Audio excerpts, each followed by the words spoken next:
Well, good morning, Greater Grace. This is the Monday morning devotional. It's my privilege, honestly, to be connected up with you online. You are in my hearts, in my prayers, and the title of this devotional is "Getting Alone with God." And I began thinking this weekend the importance of really getting alone with God. And Jesus Christ purpose in his heart to get alone with his Father in prayer. And many times in the Gospels, he spent all night in prayer with his Father. He knew getting alone with his Father was utmost importance. And then Paul, he got alone with God in Arabia. Right after he got saved, he did not, go to Jerusalem. That he was led to go 3 years into Arabia in Galatians chapter 1 verse 17 and to be taught by God. What was he taught? Well, I believe that he was taught the message that he preached right from the get-go, and that was the grace of God. He was taught the grace of God and the character and nature of Jesus Christ. And then the second time, that he got alone with God, of course, there were many times that he got alone with God, but that stands out. 2 Corinthians chapter 12, verse 2, when he was carried up into the third heaven, and he heard words that he could not even utter. And what were these words? I think it was just an expansion, really, of the grace of God. The grace of God cannot be measured. It is immeasurable. And the grace of God extends into the lowest pit. The grace of God never stops. It just keeps on running and keeps on chasing us. And in the scriptures it says we are captured by the love of God in 2 Corinthians chapter 5. But we are also, I believe, captured by the grace of God. The grace of God runs us down and captures us. And then getting alone with God, that's what you and I need. How do we get alone with God? Well, I believe that in worship is many times an opportunity that a person purposes to get alone with God. It may be in a gathering in the church, but it also, have you ever found yourself getting alone with God and worshiping God in your home? God desires for us to get alone with us. He really wants, when you have a wonderful friend or an intimate relationship, you love to be alone with them.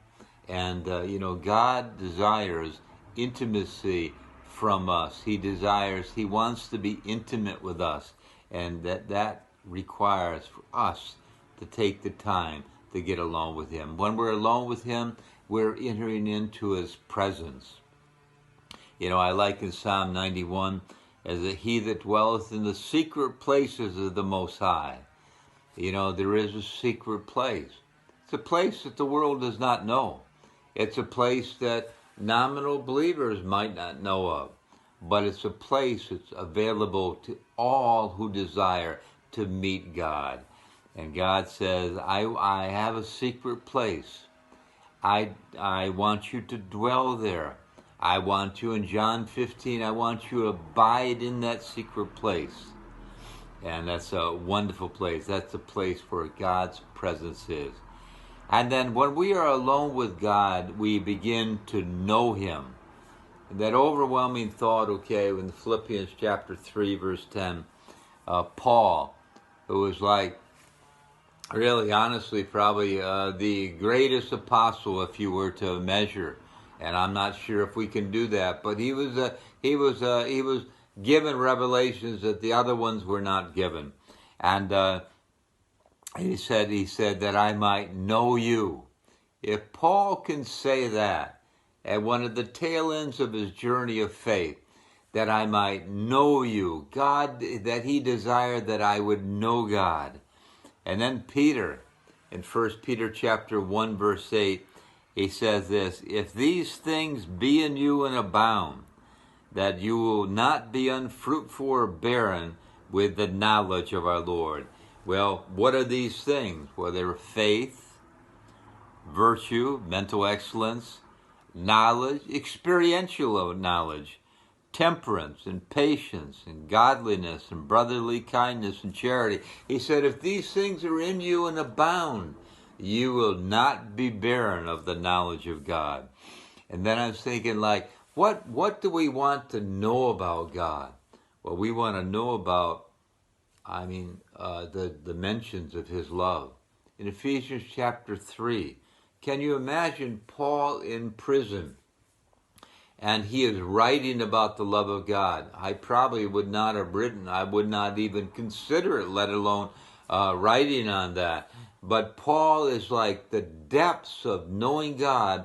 He's writing about a love that never fails, a love that passes knowledge, a love, okay, that